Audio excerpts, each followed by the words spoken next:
Hey everyone, in this video, I'll show you how to download and install the Amazon Shopping app on your Android phone. Whether you want to shop for products, track your orders, and manage your account, installing the app only takes a few minutes.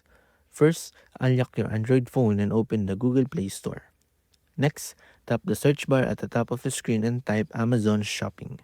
From the search results, select the official Amazon Shopping app published by Amazon.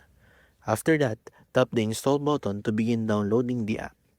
Wait for the download and installation process to finish. Depending on your internet connection, this may take a few moments. Once the installation is complete, tap Open to launch the app. If you already have an Amazon account, sign in using your email address and password. If you're new to Amazon, tap Create Account and follow the on-screen instructions to set up your account. After signing in, you can browse millions of products, add items to your cart, place orders, track deliveries, manage your account, and save items to your wish list directly from your Android phone. And that's it. That's how you can install the Amazon Shopping app on your Android phone. If this video helped you, don't forget to like, subscribe, and I'll see you in the next one.